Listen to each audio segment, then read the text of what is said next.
Hi friends, welcome back to திலக்ஸ்மன் YouTube சேனலுங்க. இந்த சேனலை இப்போ தான் நீங்கள் ஃபஸ்ட் டைம் பார்க்குறீங்கன்னா கண்டிப்பாக சப்ஸ்கிரைப் பண்ணிடுங்க ஃப்ரெண்ட்ஸ். அப்போ தான் நான் போடுற வீடியோ வந்து உங்களுக்கு டெய்லி நோட்டிஃபிகேஷனில் வரும். அப்போ தான் நான் என்ன வீடியோ போடுறேன்னு சொல்லிட்டு நீங்கள் பார்க்க முடியும். வாங்க இப்போ நம்ம வீடியோக்குள்ளே போகலாம். இப்போ நம்ம என்ன வீடியோ பார்க்க போகிறோன்னா, நீங்கள் ஹெட்டிங்கை பார்த்தே கண்டுபிடிச்சிருப்பீங்க. ஆமாங்க, நம்ம திருச்செந்தூர் முருகப்பெருமாள் கோவிலில் வந்து கும்பாபிஷேகம் நடந்ததை பற்றி தாங்க நம்ம இந்த வீடியோவில் வந்து நம்ம பார்க்க போகிறோம். முருகன் என்றாலே அழகன் என்று பொருள். ஓம் என்ற பிரணவத்தின் வடிவமாக நின்றவன் முருகப்பெருமான். தர்மத்தை நிலைநாட்ட கொண்டவன் நம்மளுடைய முருகப்பெருமான். சரி, இப்போ நம்ம வந்து 16 ஆண்டுகளுக்கு பிறகு வந்து மகா கும்பாபிஷேகம் பண்ணுறாங்க. எங்கன்னா திருச்செந்தூர் அருள்மிகு சுப்பிரமணிய சுவாமி திருக்கோவிலில் தான் பண்ணுறாங்க. முருகப்பெருமானின் அறுபடை வீடுகளில் மிகவும் முக்கியமான ஸ்தலமாக பக்தர்களால் போற்றப்படுவது நம்மளுடைய திருச்செந்தூரில் அமைந்துள்ள சுப்பிரமணிய சுவாமி திருக்கோவில். காரணம் என்னவெனில், மற்ற அறுபடை வீடுகளில் அனைத்தும் மலை கோவிலாக அமைந்துள்ளது. நம்மளுடைய திருச்செந்தூர் கோவில் மாத்திரம் மட்டுமே கடற்கரையில் அமைந்துள்ளது. இத்தகைய சிறப்பு வாய்ந்த இக்கோவிலில் முருகப்பெருமானின் 2ஆம் படை வீடாக போற்றப்படுகிறது. இந்த வீடியோ பார்க்குற எல்லாரும் வந்து திருச்செந்தூருக்கு வர முடியலையே, நம்ம நேரில் போய் பார்க்க முடியலேன்னு சொல்லிட்டு யாரும் வந்து கவலைப்படாதீங்க. இந்த வீடியோவை பாருங்கள். இந்த வீடியோவை பார்த்தாலே நீங்கள் வந்து நேரில் வந்து முருகப்பெருமானை பார்த்து தரிசனம் பெற்ற புண்ணியம் வந்து உங்கள் எல்லாத்துக்குமே கண்டிப்பாக கிடைக்குங்க. இதுதாங்க நம்மளுடைய திருச்செந்தூர் சுப்பிரமணிய சுவாமி திருக்கோவிலில் வந்து மேற்கு வாசலுங்க. இந்த வாசல் வந்து 37 ஆண்டுகளுக்கு பிறகு வந்து திறக்கப்படும் சொல்லியிருக்காங்க. இந்த மண்டபம் தான் வந்து யாகசாலை மண்டபங்க. இங்கே தாங்க அந்த பூஜையெல்லாம் நடைபெற்று கொண்டிருக்கிறது.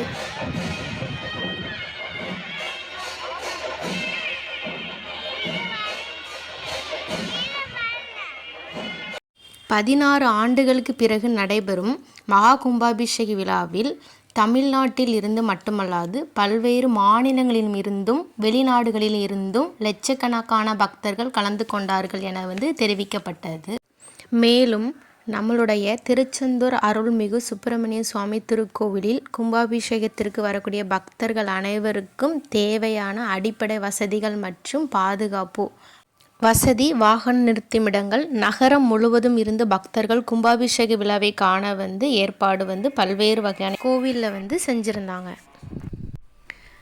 நம்மளுடைய தலையெழுத்து சரியில்லாததை கூட ஒரு கடவுளால் மாற்ற முடியும் என்று சொன்னால் நம்மளுடைய சொந்த கடவுளான கந்த கடவுள் முருகல் பெருமாள். இத்திருத்தலத்தில் நாம் வந்து இருந்து இந்த திருக்குட நன்னீராட்டு விழாவில் கலந்து கொண்டு தரிசனம் பண்ணுவது வாழ்வில் மிக பெரிய பேறு. மேலும் இந்த கும்பாபிஷேகத்தை பக்தர்கள் அனைவரும் பார்க்குறதுக்கு எளிய முறையில் வந்து அனைத்து இடங்களிலும் எல்இடி டிவி மூலம் கும்பாபிஷேகத்தை காண்பதற்கு அனைத்து ஏற்பாடுகளும் செய்யப்பட்டிருந்தது. நம்ம கும்பாபிஷேகத்தை நேரில் போய் பார்த்துடலான்னு சொல்லி நிறைய பேர் போயிருப்பீங்க. இருந்தாலும் நம்ம வந்து எல்இடி டிவி மூலமாக தானே பார்த்தோம், ஐயோ நம்ம வந்து கிட்ட போய் நம்ம பார்க்க முடியலன்னு சொல்லிட்டு யாருமே வந்து கவலைப்படாதீங்க. நம்மளுடைய முருகப்பெருமானை வந்து நம்ம வந்து பார்க்கணும்னு நினச்சி நம்ம வந்து ஒரு அடி எடுத்து வைத்தாலும் முருகப்பெருமான் 100 அடி எடுத்து வைத்து நம்மளை நோக்கி வருவான் என்று சொல்கிறாங்க. நாம் அவன் அருகில் இல்லை என்று ஒரு நாளும் கவலைப்படக்கூடாது. நம் ஒவ்வொருவரின் அருகிலையும் முருகப்பெருமான் இருக்கிறான் என்பதை நாம் அனைவரும் உணர வேண்டும். நம்மளுடைய திருச்செந்தூர் கோவிலில் கும்பாபிஷேகத்தை முன்னிட்டு ராஜகோபுரம், யாகசாலை மண்டபம் மின்னொளியால் ஜொலிப்பதையும் பக்தர்கள் வெள்ளம் போல திரண்டு இருப்பதையும் இந்த வீடியோவில் வந்து நீங்கள் வந்து பாருங்கள்.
கும்பாபிஷேகத்திற்கு இடையே நம்மளுடைய தேச மங்கையர்க்கரசி அம்மாவின் உரையாற்றல் வந்து நடைபெற்று கொண்டிருந்தது.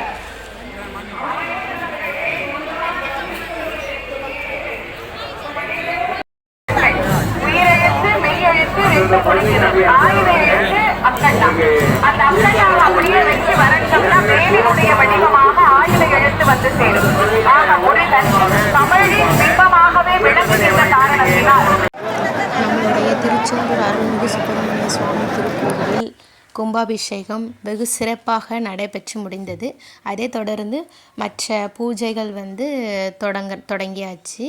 இன்னும் 48 நாளைக்கு மண்டல பூஜை நடக்கும். பக்தர்கள் வந்து இன்றைக்கி வந்து பார்க்க முடியலன்னு சொல்லலாம், கவலைப்படாதீங்க. இந்த 48 நாளில் என்றைக்குனாலும் வந்து ஒரு தடவை சிறப்போடும் இத்தனை அழகாக இந்த கும்பாபிஷேக பெருவிழாவை காணுகிறோம் என்று சொன்னால் நாம் அனைவரும் நன்றி சொல்ல வேண்டியது தமிழ்நாடு முதல்வர் அவர்களுக்கு நாம் இந்த நேரத்திலே நம்முடைய மனப்பூர்வமான நன்றியை தெரிவித்து இத்தனை அற்புதமாக இந்த செந்தில் ஆண்டவரினுடைய திருக்குட நன்னீராட்டு பெருவிழாவை காணும் வகையை நமக்கு வகுத்து தந்த நம்முடைய தமிழ்நாடு முதல்வர் அவர்களுக்கு நன்றியை தெரிவித்து கும்பாபிஷேகம் முடிந்த பின்பு பக்தர்கள் மீது புனித நீர் தெளிப்பதற்காக ட்ரோன் மூலம் வந்து தெளித்தாங்க.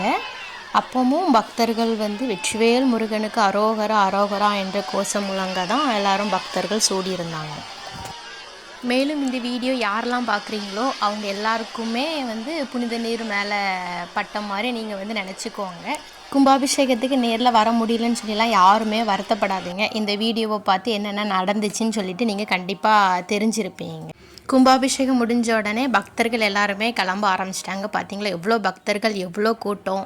சரி, ஓகே ஃப்ரெண்ட்ஸ், இந்த வீடியோ உங்களுக்கு பிடிச்சிருக்கும்னு நினைக்கிறேன். இது போல் வந்து தொடர்ந்து நம்மளோட வீடியோ பார்க்கணுன்னா கண்டிப்பாக நம்மளோட சேனலை வந்து சப்ஸ்கிரைப் பண்ணுங்கள் ஃப்ரெண்ட்ஸ். தேங்க்யூ ஃபார் யுவர் வாட்சிங். இனி அடுத்த வீடியோவில் பார்க்கலாம். Bye friends. சப்ஸ்கிரைப் பண்ணியிருக்கீங்களான்னு சொல்லிட்டு ஒருக்கா பார்த்துக்கோங்க.